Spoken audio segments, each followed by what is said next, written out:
وحبيبنا محمد وعلى آله وأصحابه وأزواجه ومن تبعه بإحسان إلى يوم الدين. رب اشرح لي صدري ويسر لي أمري واحلل عقدة من لساني يفقهوا قولي. رضيت بالله ربا وبالإسلام دينا وبمحمد نبيا ورسولا. ربي زدني علما وارزقني فهما والحقني بالصالحين. اللهم علمنا بما علمتنا إنك أنت العليم الحكيم. ربي زدني علما وارزقني فهما والحقني بالصالحين. اللهم افتح لنا فتوح العارفين. اللهم ارزقنا فهم النبيين وحفظ المرسلين وإلهام الملائكة المقربين برحمتك يا أرحم الراحمين. Alhamdulillah, puji syukur kita kehadirat Allah Subhanahu wa Ta'ala atas segala nikmat dan karunia-Nya. Pada pagi hari ini kita masih berkumpul, bisa bertatap muka dalam keadaan sehat walafiat, dalam rangka melanjutkan kajian kita, yaitu Mukhtasar Kitab Ihya Ulumuddin. Mudah-mudahan Allah Subhanahu wa Ta'ala memberikan kepada kita semua, memberikan panjang umur, memberikan sehat walafiat, memberikan sehat jasmani dan rohani, dan mudah-mudahan apa yang kita terima dari berbagai ilmu bermanfaat untuk diri kita, keluarga kita, dan orang-orang dekat kita. Amin ya rabbal alamin. Salawat beserta salam tetap tercurah kepada junjungan kita Nabi Muhammad sallallahu alaihi wasallam, panutan dan junjungan kita. Mudah-mudahan kita semua kelak mendapat syafaat dari Nabi Muhammad sallallahu alaihi wasallam. Amin ya rabbal alamin. Bapak Ibu yang dirahmati Allah Subhanahu wa Ta'ala, seperti biasa sebelum kita mulai, mari kita baca Al-Fatihah untuk guru-guru kita, khususnya orang tua kita, baik yang sudah wafat atau yang masih sehat walafiat. Yang sudah wafat, mudah-mudahan mereka mendapatkan curahan rahmat dan mendapat ampunan Allah Subhanahu wa Ta'ala. Yang masih sehat, mudah-mudahan diberikan panjang umur. Amin ya rabbal alamin. Diberikan panjang umur, berkah usianya, dan juga berkah keluarganya, dan juga berkah rezekinya, serta ilmu bermanfaat. Amin ya rabbal alamin. Al-Fatihah. A'udzu billahi minasyaitonir rajim. Bismillahirrahmanirrahim. Alhamdulillahi rabbil alamin. Ar-Rahmanir Rahim. Maliki yaumiddin. Iyyaka na'budu wa iyyaka nasta'in. Ihdinas siratal mustaqim. Siratal ladzina an'amta 'alaihim ghairil maghdubi 'alaihim waladdallin. Rabbi firli wali walidayya walil mu'minina amin. Kemudian untuk guru-guru kita yang telah meninggal dunia, insya Allah mereka mendapatkan tempat yang istimewa.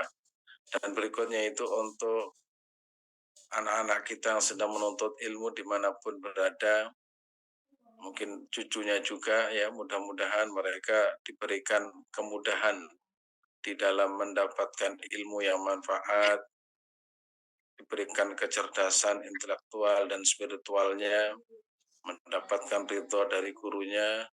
Insya Allah mereka dapat ilmu yang berguna untuk dirinya, keluarganya, untuk masyarakatnya, dan untuk bangsanya. Amin amin ya rabbal alamin. Al-Fatihah. A'udzu billahi minasyaitonir rajim. Bismillahirrahmanirrahim. Alhamdulillahi rabbil alamin.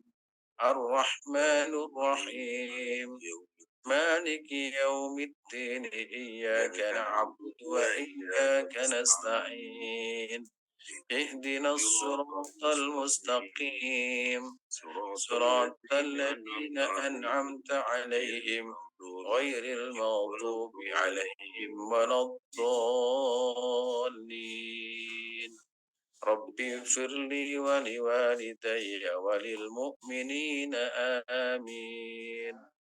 Kemudian untuk kita yang hadir di tempat ini, ya mudah-mudahan Allah Subhanahu wa taala memberikan ya kemudahan dari berbagai kesulitan yang sakit, Allah berikan kesembuhan, kesabaran. Kemudian yang rezekinya sulit, mudah-mudahan Allah berikan rezeki yang manfaat, berkah, dan insya Allah rezekinya semakin luas. Ya, insya Allah rezekinya semakin berkah. Dan mudah-mudahan kita semua yang hadir dimudahkan segala dari berbagai kesulitan-kesulitan duniawi, dan insya Allah menjadi perantara kita menjadi kekasih Allah Subhanahu wa taala. Al-Fatihah. A'udzu billahi minasy syaithanir rajim. Bismillahirrahmanirrahim. Alhamdulillahi rabbil alamin. Ar-Rahmanir Rahim. Maliki yaumiddin. إياك نعبد وإياك نستعين اهدنا الصراط المستقيم صراط الذين أنعمت عليهم غير المغضوب عليهم ولا الضالين آمين. Untuk kita yang punya hajat dunia dan akhirat, hajat apapun, khususnya hajat yang ingin menunaikan ibadah haji, menunaikan umrah, mudah-mudahan Allah berikan rezeki yang berkah, melimpah, sehat jasmani dan juga sehat rohani. Allah berikan panjang umur sehingga bisa pergi ke tanah suci memenuhi panggilan Ilahi Rabbi dan berziarah ke tanah suci Madinah memenuhi panggilan Allah untuk berziarah kepada Rasulullah sallallahu alaihi wasallam. Al-Fatihah. A'udzu billahi minasy syaithanir rajim. Bismillahirrahmanirrahim. Alhamdulillahi rabbil alamin. الرحمن الرحيم مالك يوم الدين إياك نعبد وإياك نستعين اهدنا الصراط المستقيم صراط الذين أنعمت عليهم غير المغضوب عليهم ولا الضالين آمين آمين يا رب العالمين.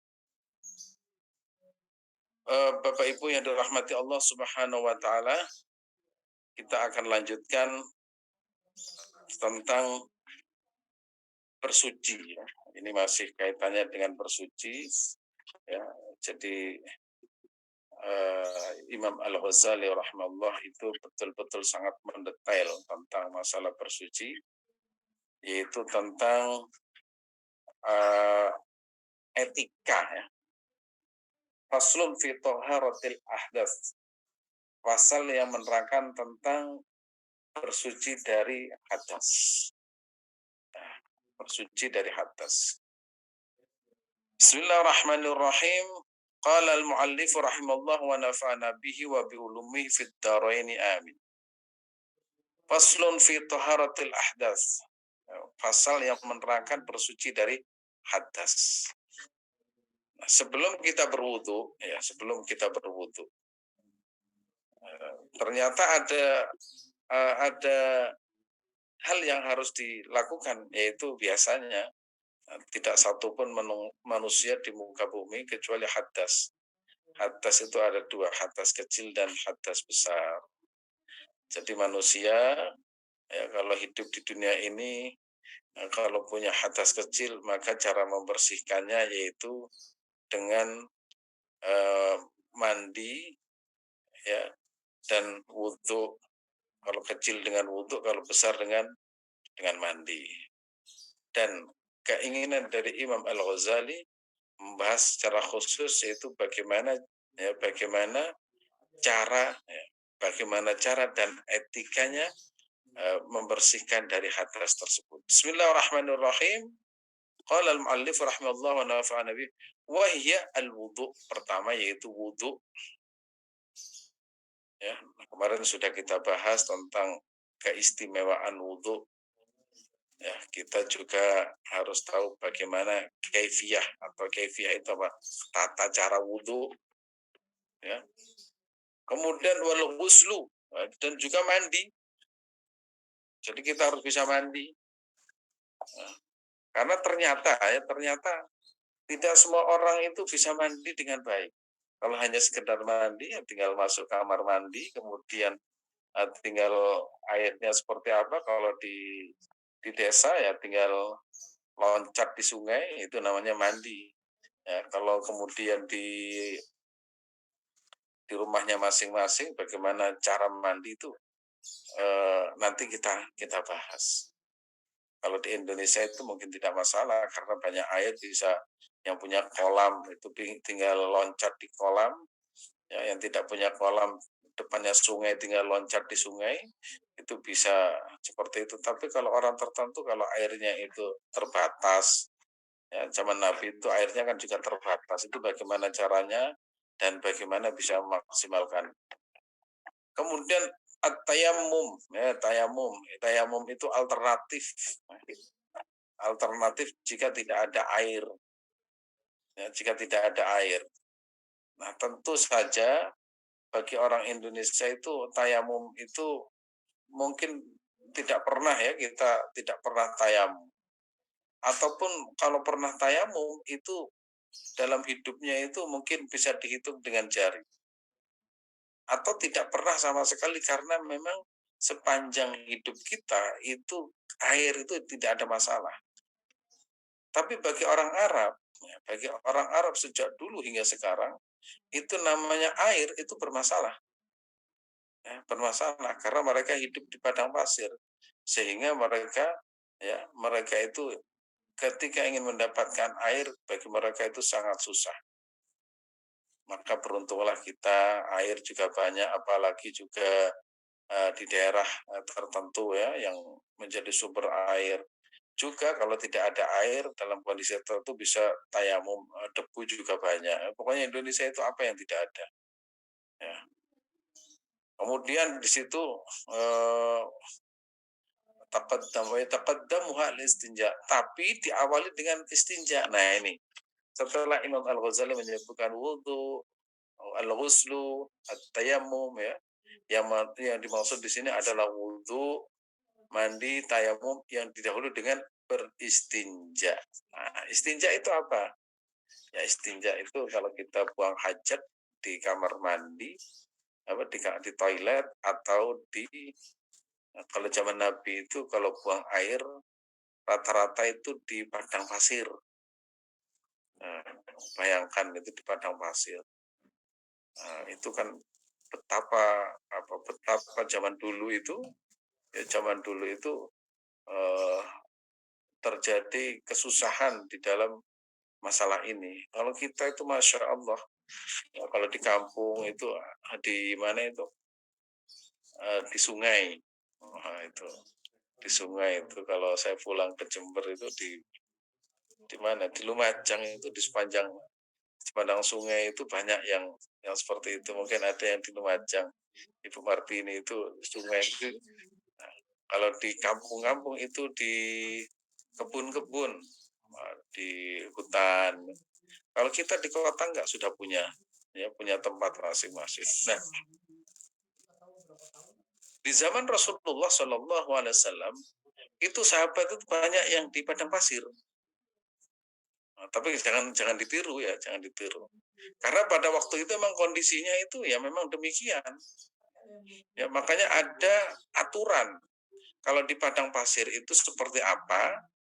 Pertama nanti saya bahas tidak boleh menghadap kiblat karena memang itu tidak boleh. Ada seorang sahabat kencing itu menghadap kiblat. Kemudian Rasulullah SAW bilang, "Syarriku, ayo menghadap syarriku itu menghadap ke timur atau gharibu. Ayo menghadap ke timur atau barat."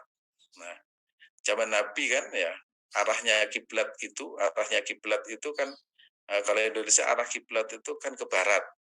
Kalau di Madinah arah kiblatnya itu kan bukan ke barat, mungkin selatan atau utara. Sehingga ketika ada orang yang pipis menghadap kiblat itu Nabi itu langsung mengatakan, "Ayo menghadap ke barat atau menghadap ke timur." Supaya apa? Tidak boleh menghadap kiblat karena memang di padang pasir. Kalau kita kan seenaknya.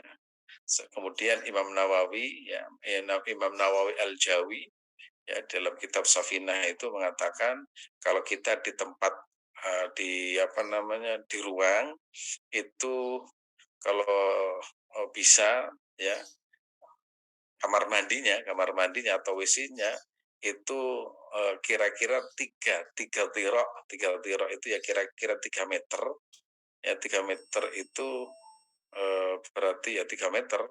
Kalau kita menghadap kiblat, misalkan WC kita menghadap kiblat itu tidak apa-apa. Kalau itu tidak sampai 3 tiro. Tapi kalau kamar mandinya itu seperti lapangan bola, itu kita tidak boleh menghadap kiblat. Jadi kira-kira kalau kita punya kamar mandi, kalau luasnya itu 6 meter, itu kalau bisa tempat WC-nya itu jangan menghadap kiblat. Ya. Tapi kalau kamar mandinya itu hanya 2 meter persegi, itu tidak apa-apa. Karena memang zaman dahulu kalau pipis atau qadail hajat itu di padang pasir, kemudian Nabi melihat, kemudian Nabi itu melarang jangan menghadap kiblat atau membalangkan kiblat. Nah, itu namanya istinja. Nah, ini yang dimaksud istinja adalah atau membersihkan tubur, anus dan kubul kemaluan setelah buang hajat. Nanti juga berkembang bagaimana cara membersihkannya, dengan air atau dengan batu. Nah, batunya seperti apa? Ya, batunya itu seperti batu bata atau batu asli. Ya, batu asli. Nah, kemudian di zaman modern pakai batu apa pakai tisu? Nah, karena ya ini sebuah keniscayaan yang tidak mungkin kita hindarkan di era teknologi. Ya, di era teknologi. Di negeri-negeri misalkan kita ke Singapura, kita ke mana? Hong Kong, Korea, mereka sudah tidak menggunakan air lagi, walaupun air ada. Nah, kita orang Indonesia karena tidak terbiasa tetap saja menggunakan air walaupun di situ ada tisu. Dan ini terus berkembang, ya, terus berkembang. Makanya ilmu fikih itu harus bisa harus bisa apa namanya mem, apa namanya menghadapi tantangan yang sudah berkembang begitu begitu rupa. Nah, ini di sini ya, di sini wanahnu nuridu kaifa ya nuridu kaifa kaifiyatiha bi adabiha wa sunaniha mubtadiina bi qadal haja li'annahu sababul wudu. Di sini kami katanya penulis ya ingin akan mengemukakan ya akan kemukakan mengenai tata caranya, adab-adabnya, etika, sopan santun, ya, dan segala sesuatu yang disunahkan tentang wasunaniha, sunah-sunahnya. Ya. Kami mulai dengan istinja. Ya. Saya memulai dengan penjelasan istinja ya, terlebih dahulu dikarenakan hal ini yang menjadi sebab atas dilakukan wudhu. Misalkan wudhunya pipisnya nggak bersih, ya, kemudian istinjanya nggak bersih, kemudian wudhunya nggak ada gunanya, karena mau tidak mau harus bersih. Kalau sudah tahu tata caranya bersuci dengan baik, insya Allah wudhunya bagus, maka sholatnya diterima, ibadah yang lain diterima. Jadi secara berurutan, berurutan para cara penjelasannya dengan baik. Ini menunjukkan bahwa Imam Al-Ghazali itu betul-betul hal ini ya dalam kitab Mukhtasar ini betul-betul luar biasa bahkan etika supaya kita qada'il hajat di kamar mandi dapat pahala itu dibahas. Makanya sunnahnya seperti apa, etikanya seperti apa. Di sini kami jelaskan secara menyeluruh. Mari kita lihat penjelasan berikutnya. Urutan ya, istinja terlebih dahulu. Istinja kalau kita qada'il hajat di kamar mandi ya apa di WC itu istinja, pipis atau dari kubul dan tubur itu dibersihkan. Kita pastikan ya, pastikan pasti pas. Artinya apa? Betul-betul pipisnya itu apa namanya bersih dan tuntas. Ya. Tidak ada yang melekat najis itu. Hanya betul-betul harus hati-hati di sini. Di kitab fikih itu misalkan orang habis pipis itu supaya betul-betul tuntas disuruh namanya tanahnuh. Tanahnuh itu gitu agar supaya apa ya apa di dalam perut itu tekanannya itu jadi yang apa namanya yang ada dalam uh, apa namanya perut itu kalau ditekan dengan namanya dehem ya. Bahasa itu itu berapa kali nanti supaya itu tuntas. Nah, kalau masih muda nggak mikir seperti itu. Ini kalau sudah kewut ya kata orang Malang itu sudah kewut kewut itu apa STW setengah tua itu sudah mulai seperti itu. Kamar mandi kok lama karena merasa tidak tuntas. Kadang makanya kalau ada mbah-mbah itu nenek-nenek di kamar mandi itu sebenarnya bukan karena apa itu memang cara yang diajarkan para ulama fikih agar supaya suara yang ditekan itu kemudian pipisnya itu bisa istibro, bisa betul-betul tuntas. Karena kalau masih ada ya, kemudian sholat, kemudian terasa ini masih keluar. Nah, itu berarti nanti ya sholatnya tidak diterima karena masih ada pipis yang apa namanya keluar. Yang seperti ini kadang orang kan tidak perhatikan. Atau kalau masih muda itu sembarangan, ya sembarangan. Contohnya pakai celana, kemudian pipis, ya sambil duduk. Ternyata kalau duduk itu ada percikan, maka itu terkena namanya najis percikan itu. Apalagi di WC umum. Di WC umum itu kemudian kita lihat tempatnya kecil dan tidak terawat, kadang baunya juga tidak enak. Itu kan memastikan bahwa kondisinya itu tidak nyaman, di samping tidak nyaman itu kondisi atau potensi untuk terkena percikan najis itu terjadi.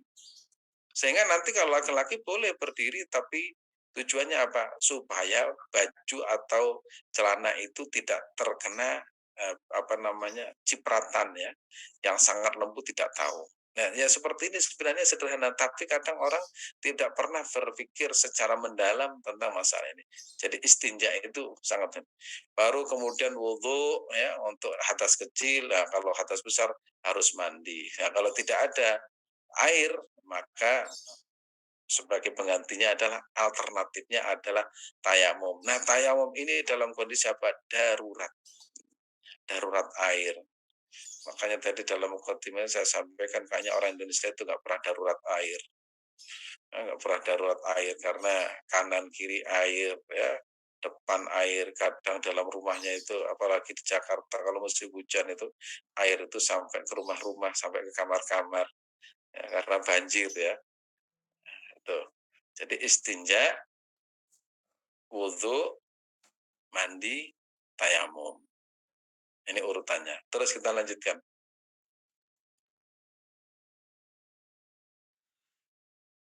Nah, istinja ya, istinja itu bersucinya dengan apa? Bisa dengan batu. Ya, batu. Orang Arab dulu dengan batu. Oh, tapi jangan sampai menggunakan debu ya. Istinja dengan debu, wah bisa kena kuman itu. Ya, dengan kalau tayamum dengan debu, kalau istinja dengan batu. Kalau kita tahu di apa namanya semenanjung Arab hampir semua itu gunung dan bebatuan. Dan gunung Indonesia atau Asia itu dengan di Arab itu beda. Kalau di Arab itu hampir sepanjang jalan itu pegunungan dan gunungnya itu memang keras. ya. Bukan hanya di Arab Saudi, di Mekah Madinah hampir semua semenanjung Arab, mulai Syria, bahkan sebagian dari di Turki itu gunungnya itu kan tumbuh-tumbuhannya tidak seperti Indonesia. Di Indonesia ada pohon jati, ada pohon semuanya. Kalau di mereka kan nggak ada. Ada zaitun, ada buah tin dan sebagainya. Maka bersucinya mereka dengan batu. Ya, nanti bagaimana ya cari batu ya, batu yang bagus, yang bulat, yang dipastikan batu tersebut itu menyerap ya, menyerap, bukan batu padas ya, tapi batu itu betul-betul membersihkan. Nah, ini juga bermasalah ya, karena memang orang Arab itu kalau kita perhatikan makanan yang dikonsumsi itu memang memastikan kalau buang buang hajat itu tidak seperti di Asia. Kalau Asia itu makan sambel, oh itu mencret, itu nggak bisa itu pakai batu itu, nggak bisa. Tapi kalau orang Arab itu kan hampir dipastikan tanaman cabai itu kan nggak bisa tumbuh. Nah, kalaupun tumbuh itu tidak seperti kita memang dibudidayakan ya. Dan itu kalau kita menganalisis memang kondisinya itu memungkinkan ya. Kalau Indonesia itu masakan Padang pedas, wah itu begitu keluar itu pakai batu istinja nggak bisa. Ya, makanya di Indonesia itu pelajaran tentang istinja itu nggak begitu laku karena menggunakan bersuci menggunakan batu nggak bisa, apa namanya, kalaupun bisa dipraktekkan itu langka, ya, langka. Yang kedua yaitu namanya, kalau istinja dengan batu namanya istijmar. Kemudian istinja itu dibersihkan dengan air. Nah, ini air ini umum ya, umum. Ya, kita semua itu pasti menggunakan air. Ada orang itu pernah cerita ke saya. Itu saya mendengar cerita ini ketawa, tapi ya memang nyata. Di Eropa, bukan hanya di Eropa, di Asia, misalkan daerah Korea, daerah Thailand, daerah Singapura, itu kan kalau mereka itu apa namanya, membersihkan dari istinja kan tidak pernah dengan air. Oh, itu kalau kita tersiksa benar itu kalau ke sana itu. Tersiksa, pokoknya betul-betul tersiksa karena merasa nggak suci karena memang tidak terbiasa.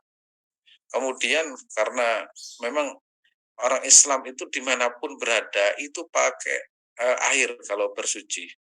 Sehingga ini ciri khas orang Islam, makanya insya Allah bersih ya, dipastikan bersih. Kalau orang Barat itu kan ya, hampir semuanya mereka itu tidak memperhatikan masalah bersuci, sehingga nggak tahu ini benar atau enggak. Ini ada teman saya itu cerita, ada orang masuk Islam gara-gara eh, di laundry, karena di laundry itu baju-baju orang-orang barat itu kan, karena mereka kalau pipis tidak pernah dibersihkan secara tuntas, sehingga ada salah satu celana yang itu tidak bau, ternyata celananya orang Islam. Ditanya kenapa dari sekian celana itu kok tidak bau, dia mengatakan saya kalau pipis itu selalu menggunakan tata cara yang diajarkan Islam. Apa itu? Yaitu bersuci dengan air. Mereka heran, oh begitu dalamnya Islam itu mengajarkan tentang bersuci, sehingga manfaatnya itu besar. Makanya yang paling bersih-bersih tetap orang Indonesia dimanapun berada. Ya, mau baik menunaikan haji atau umroh, mereka itu betul-betul perhatian terhadap masalah ini. Padahal ini sangat-sangat penting ya, sangat. Jadi bersuci bisa menggunakan batu, yang kedua dengan air. Ada yang berpendapat bisa menggunakan api. Maksudnya begini, orang kalau berdosa nanti kan di neraka itu dibakar. Nah, berarti api itu termasuk bisa membersihkan. Contohnya apa? Contohnya begini, batu ya, batu bata itu kan terbuat dari dicampur apapun. Kalau di desa itu ada orang yang bikin batu bata merah, itu kan campur-campur itu, campur tainya kucing, tainya itu, kemudian kita gunakan untuk membuat rumah. rumah itu tembok dan lain sebagainya, mungkin keramik yang kita gunakan itu semennya juga campur itu, tapi karena sudah dibakar, itu otomatis menjadi suci, sehingga manusia pun nanti itu untuk membersihkan dosanya, kotorannya itu dengan dibakar. Tapi pendapat ini langka, tidak umum ya. Tapi ini termasuk Imam Abu Hanifah itu pendapat bahwa api itu termasuk alat untuk membersihkan. Tapi itu tidak umum ya, tidak umum. Sekali lagi tidak umum, yang umum adalah dengan batu atau dengan air. Tapi barokah dari kita membaca, mendengar, kita tahu. Terus kita lanjutkan. Etika, ini ada etikanya. Ya, pertama masuk dengan dengan kaki kiri. Etika beristinja. Ini kalau kita ke ruangan, tapi kalau di padang pasir gimana? Antara kiri dan kanan tidak tahu.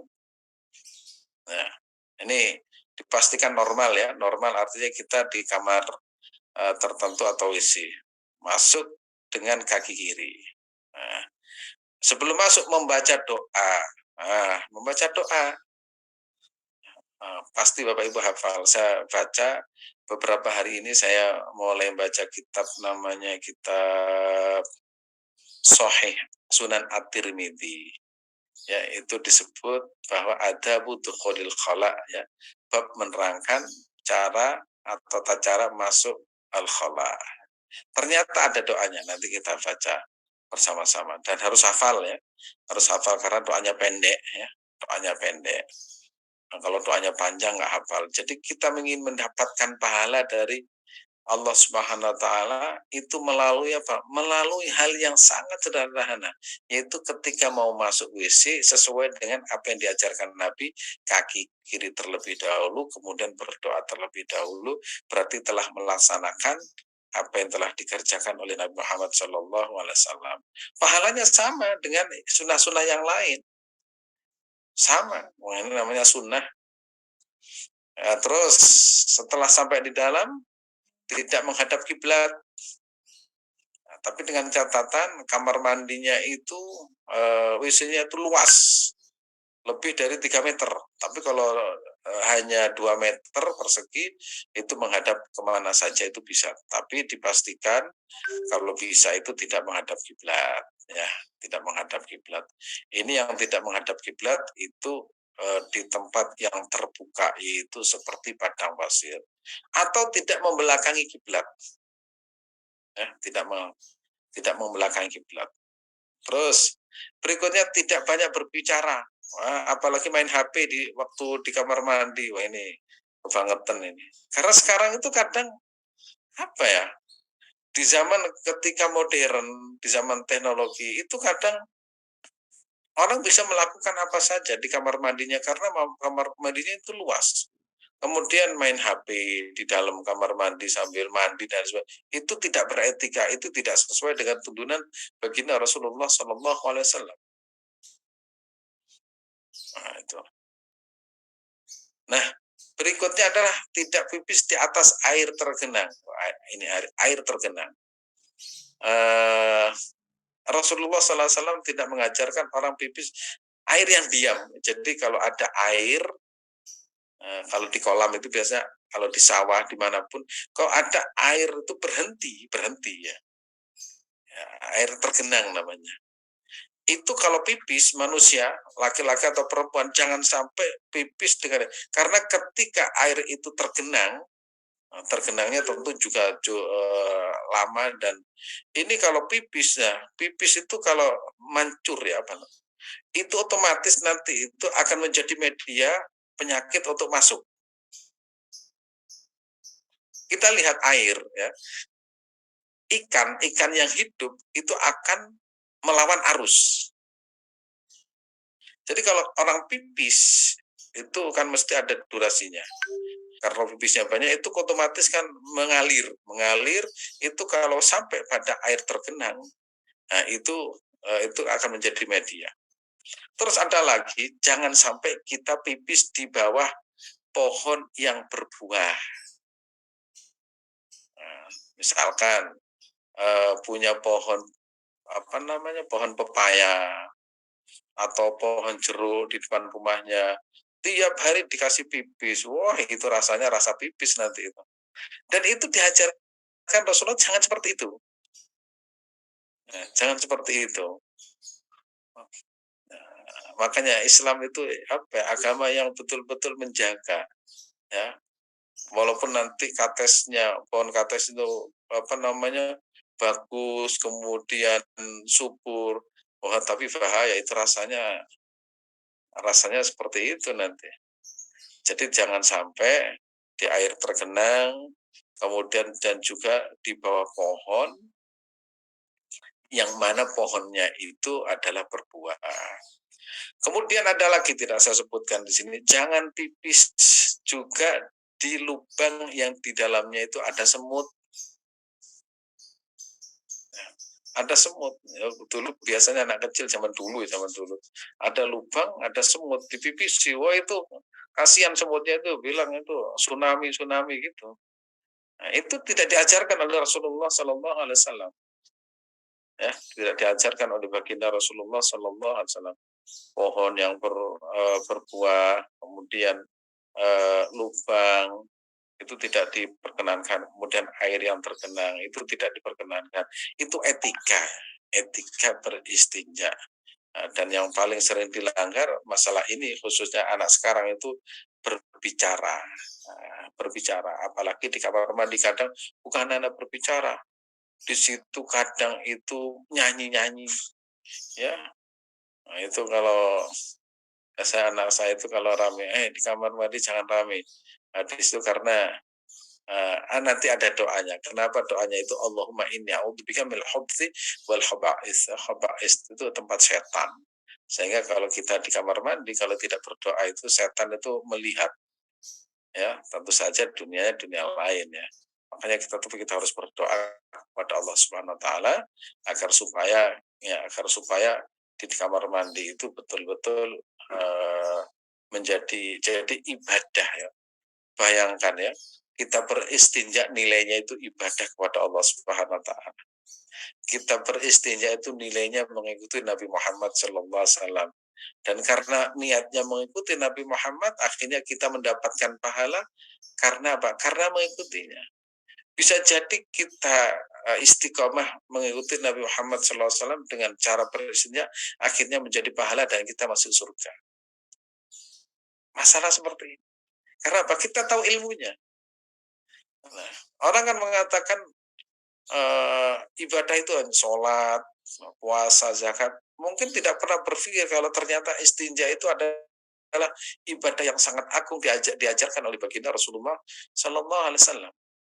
Sampai Imam Al-Ghazali itu menjelaskan tentang etikanya dan sunnah-sunnahnya serta tata caranya sebagaimana yang diajarkan dan dicontohkan oleh baginda Rasulullah Sallallahu Alaihi Wasallam. Terus kita lanjutkan.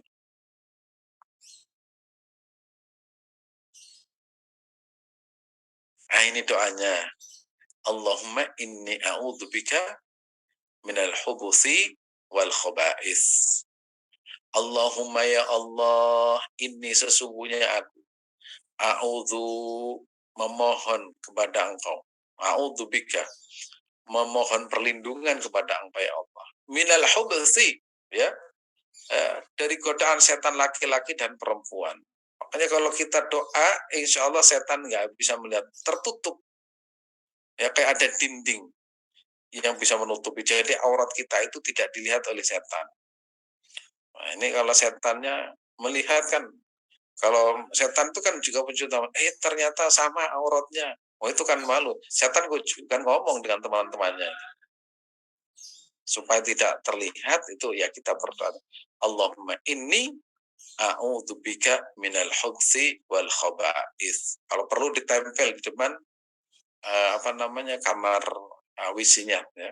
Allahumma inni a'udzubika minal khubuthi wal khaba'is ya. Nah, ini insyaallah hafalnya. Allahumma ya Allah, ini sesungguhnya aku a'udzubika memohon perlindungan kepadamu minal khubuthi dari godaan setan laki-laki dan setan perempuan. Ini doa masuk ya. Kita lanjutkan. Insya Allah sudah hafal ya. Nah, agar tidak dilihat jin ya, ini doanya. Ruwaya an Ali radhiyallahu an anna Nabiy sallallahu alaihi wasallam qala ya, satru ma baina ayunil jinni wa urati bani Adam idza dakhala al-kanif ay yaqula bismillah. Diriwayatkan dari Sayyidina Ali bin Abi Thalib radhiyallahu an, Rasulullah sallallahu alaihi wasallam bersabda, penghalang pandangan ya, pandangan jin dan aurat manusia apabila dia memasuki kamar kecil WC atau toilet adalah baca bismillah.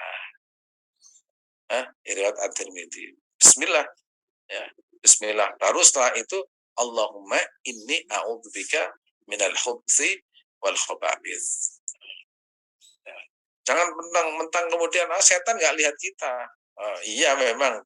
Tapi setan itu kan punya dunia lain, melihat jin melihat kita itu kan ternyata apa namanya, di tempat itu kan tempat yang kotor ya, di kamar mandi itu tempat-tempat yang banyak kotorannya, itu tempat-tempat yang ya apa ya, tempat yang tidak pantas ya, sehingga kita harus berdoa ya. Kalau berdoa insya Allah selamat, biar tidak jatuh, biar tidak banyak hal yang kita tempatnya jin dan lain sebagainya.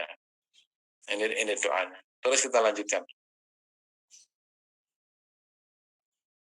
Nah ini doa keluar ya. Ghufronak. Ghufronak, ada yang riwayat cukup ghufronak ya. Kenapa gak alhamdulillah? Kemarin saya membaca ya. Ternyata ini ya ghufronak diawali dengan ghufronak alhamdulillahilladzi adhaba anni al-adha wa'afani. Dengan mengharap ampunanmu, segala puja bagi Allah yang telah menghilangkan penyakit dari tubuhku dan menjaga kesehatanku. Ghufronak itu cukup ya, tanpa dibaca alhamdulillah.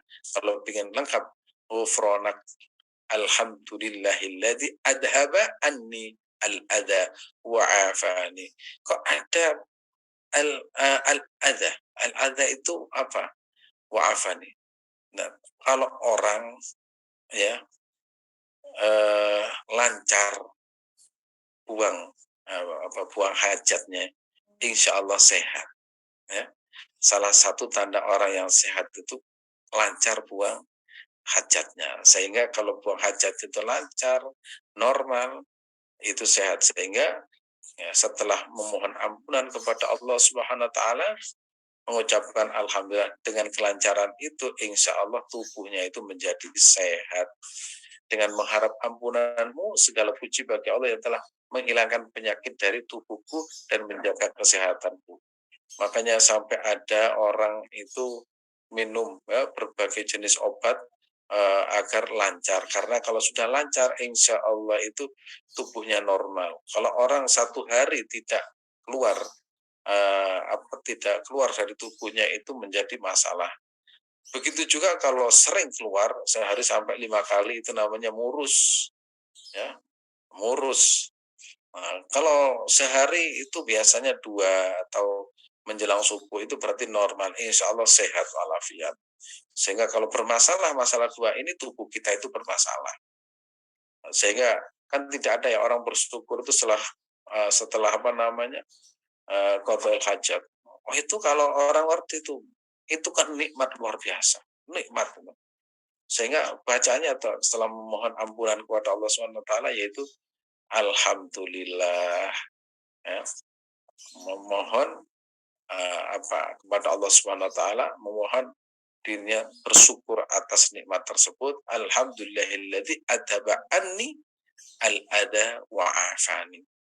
Nah, ini kan orang tidak pernah berpikir kalau makan itu alhamdulillah enak, tapi tidak pernah kemudian setelah keluar dari kamar WC kemudian ghufronak atau alhamdulillahilladzi adhaba anni al-adha wa afani. Oh, ini kan nikmat yang sangat agung dari Allah Subhanahu wa taala. Ini ya tentang apa namanya? Tentang hajat ya, qadha'ul hajat kita bahas, dan mudah-mudahan Allah Subhanahu wa taala menjadikan ilmu yang manfaat barokah kita amalkan dalam kehidupan sehari-hari. Ada dua doa, pertama yaitu Allahumma inni a'udzubika minal khubuthi wal khaba'is. Yang kedua itu keluar, yaitu mengucapkan ghufranak. Kalau kita melakukan itu, insya Allah bisa menyebabkan kita ahli surga, karena kita itu melaksanakan sesuai dengan tuntunan Nabi Muhammad SAW. Juga etikanya diperhatikan, kalau di kamar, di toilet tidak boleh ngomong, atau jangan sampai telepon dari toilet, misalkan menghina. Siapa yang telepon? Wah, ini yang telepon itu musuh saya.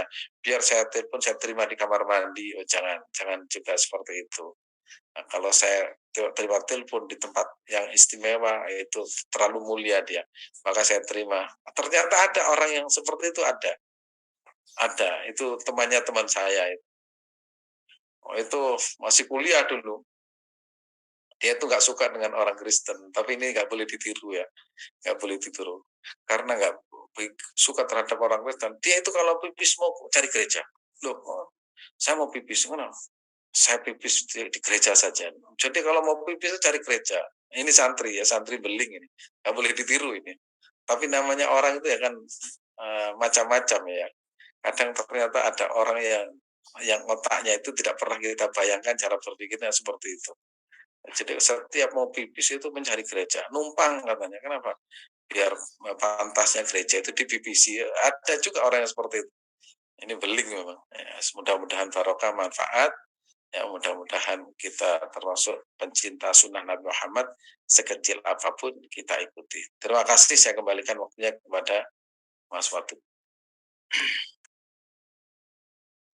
Oke, baik, alhamdulillah. Baik, Bapak Ibu semuanya, lumayan banyak juga Ustaz pertanyaan, tapi mohon izin ya Bapak Ibu, insya Allah sampai jam 7. Suaranya nggak ada, Mas Watu. Suara jauh ya Ustaz. Oke, baik Bapak Ibu, alhamdulillah pertanyaannya juga sudah banyak. Insya Allah sampai jam 7 ya Bapak Ibu ya. Sampai jam 7, kan juga Ustaz ada. Nah, ini host siapa yang ya.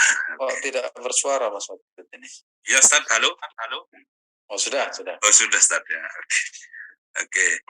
Baik, alhamdulillahirrahmanirrahim. Terima kasih Ustaz atas ilmunya. Ini alhamdulillah pada pagi ini kita sudah belajar ya adab istinja ya Bapak Ibu, tentunya nanti ya diamalkan jika Bapak Ibu sudah mengetahui, nanti diamalkan gimana etikanya kalau di saat kita itu beristinja, masuk dengan kaki kiri, membaca doa di saat masuk WC, terus tidak menghadap kiblat, tidak membelakangi kiblat, tidak boleh berbicara, apalagi ngobrol. Nah, ini kadang banyak sering kita mendengar orang-orang ngobrolnya pun bukan cuma ngobrol biasa, kadang sampai istighfar di dalam toilet. Ini bahaya ya, tidak boleh pipis di atas air yang tergenang. Insya Allah nanti Bapak Ibu yang ada pertanyaan-pertanyaan di sini yang memang belum sempat saya bacakan, mohon izin sebelumnya. Mungkin kami akan hanya membacakan beberapa saja. Insya Allah waktunya sampai jam 7, karena Ustaz juga ada beberapa agenda ya setelah ini ya. Dan kita akan langsung saja membacakan pertanyaan pertama, Ustaz, untuk lebih menyingkatnya waktu. Kita akan coba bertanya Ustaz, istinja dengan batu atau tisu, Ustaz, memang boleh. Tapi bagaimana Ustaz kalau misalkan baunya tidak hilang? Apakah itu masih sah, Ustaz? Terima kasih. Ini tadi saya menyampaikan dalam mukadimahnya, memang orang Indonesia itu tidak pernah diajari dan tidak pernah mengimplementasikan beristinja dengan batu, apalagi dengan tisu. Nah, itu sudah tidak pernah. Ya. Kalau dengan batu itu sebagian orang Arab sejak dulu memang demikian, karena memang air itu untuk minum, karena memang susah air dan mereka terbiasa. Dan kita tahu yang dimakan orang Arab, sebagian orang Arab itu makanannya cuma 2 jenisnya itu. Kalau nggak manis ya asin, cuma itu aja. Nah, kalau orang Indonesia manis, asin, sedap, renyah, gurih. Oh itu orang Indonesia itu macam-macam, pedes, pedes banget. Itu sudah seperti itu. Sehingga kalau terlalu pedes menyebabkan apa gitu. Nah, kalau orang Arab makannya itu sehingga non sewu kadang itu hanya apa namanya dengan batu itu sudah cukup. Oh, tapi kalau orang Indonesia kan nggak bisa, apalagi murus. Wah, itu bisa satu kampung itu yang bau itu. Nah, itu pertama demikian. Nah, kalau dengan tisu, ya dengan tisu ini saya juga sampai sekarang itu belum apa namanya belum menerima ya, belum menerima karena memang di samping tidak terbiasa dan saya masih punya keyakinan kalau tisu itu tidak membersihkan. Walaupun kemudian ada kajian-kajian yang kekinian itu menganggap bahwa itu di apa namanya diilustrasikan, dianalogikan, dikiaskan dengan batu. Tapi sampai sekarang saya itu belum bisa. Ya belum bisa. Kalau di bandara atau dimanapun belum bisa menerima karena mungkin tidak pernah apa namanya membiasakan seperti itu dan sejak kecil itu membiasakan dengan air. Kalau dengan batu masih oke, kalau dengan tisu sampai saat ini saya belum bisa. Makanya saya kalau kemana-mana kan, kalau ada tisu itu kan tersiksa. Aduh, gimana ini? Pokoknya kalau ada tisu itu, pokoknya tersiksa, ya tersiksa. Uh, Misalkan di Singapura di bandaranya itu kan nggak. Sebaliknya kalau di Arab Saudi sekarang sampai sekarang itu nggak ada tisu. Tapi di luar Arab Saudi di Dubai itu sudah menggunakan tisu. Ya, menggunakan tisu. Untuk saat ini sampai sekarang saya belum bisa, ya belum bisa. Tapi ada sebagian yang sudah menerima. Kalau saya termasuk belum belum bisa menerima, sehingga uh, untuk persyaratan untuk bersuci dengan tisu yaitu salah satunya itu masih bau. Padahal kita harus pastikan tidak ada bau. Demikian. Oh, baik, alhamdulillah jelas. Kalau ini videonya kan tulisan ini. Oh Oke, iya. baik.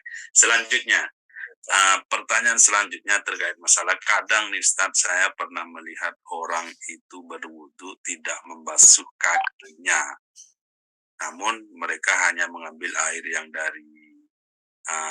yang diusap dari mukanya dan tangannya diusap ke kakinya. Itu bagaimana Ustaz yang seperti itu?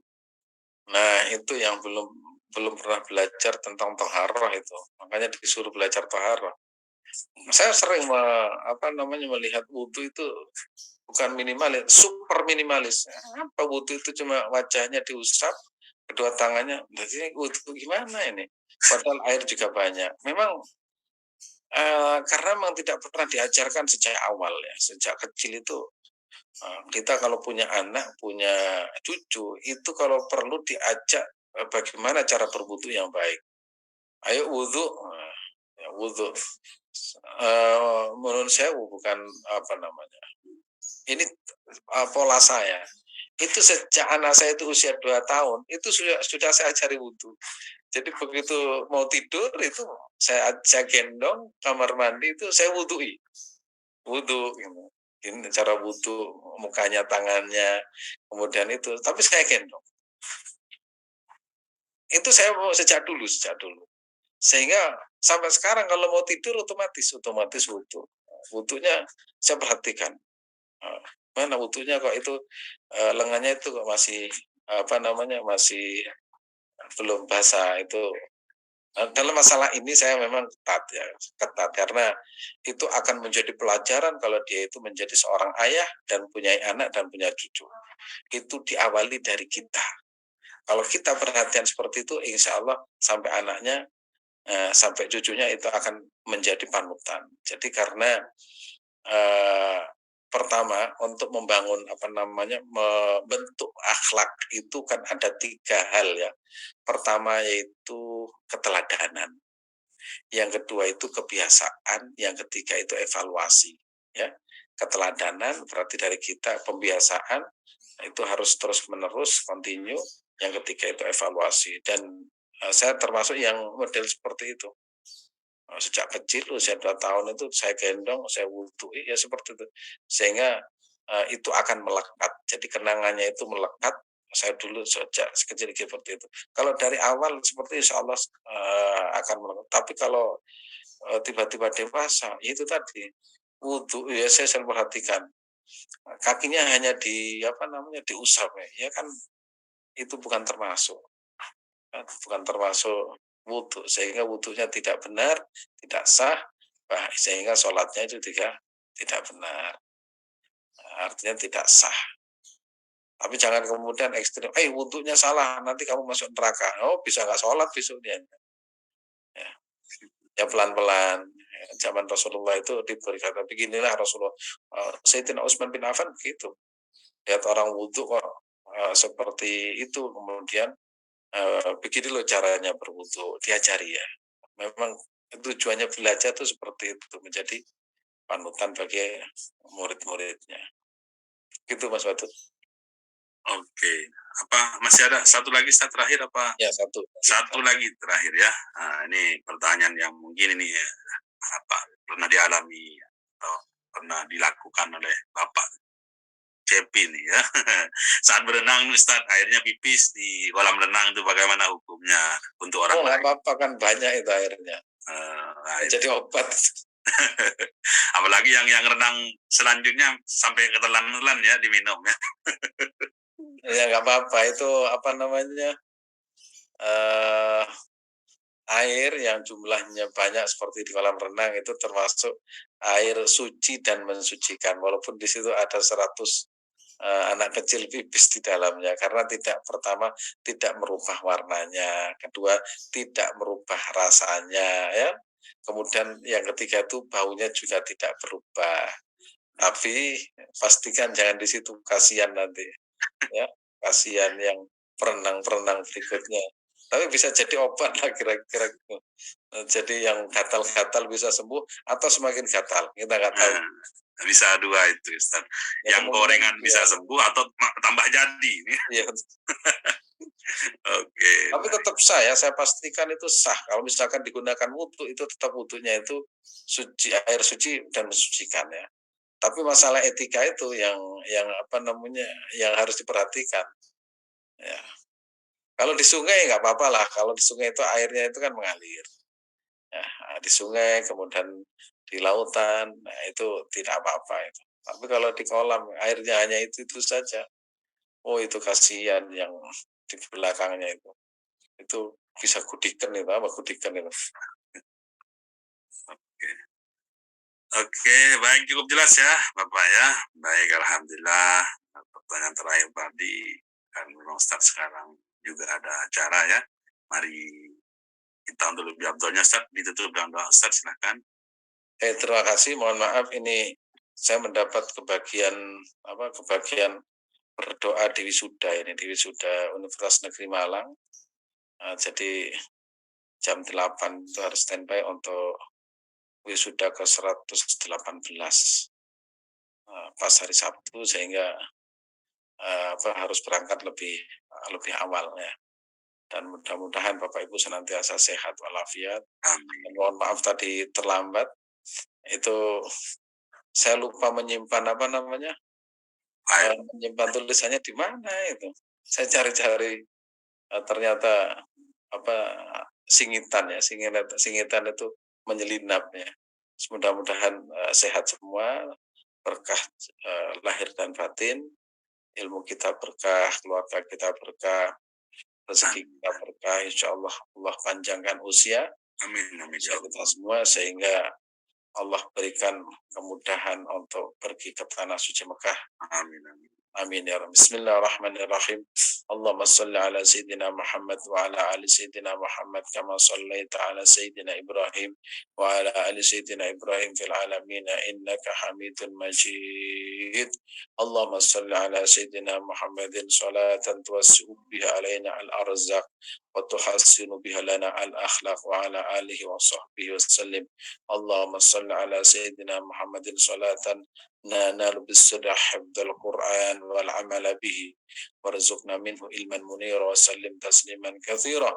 اللهم صل على سيدنا محمد صلاة تبلغنا وأهلنا بها حج بيتك الحرام وزيارة قبر نبيك عليه أفضل الصلاة والسلام في عافية وسلامة ولطف وبلوغ المرام وعلى آله وصحبه وسلم.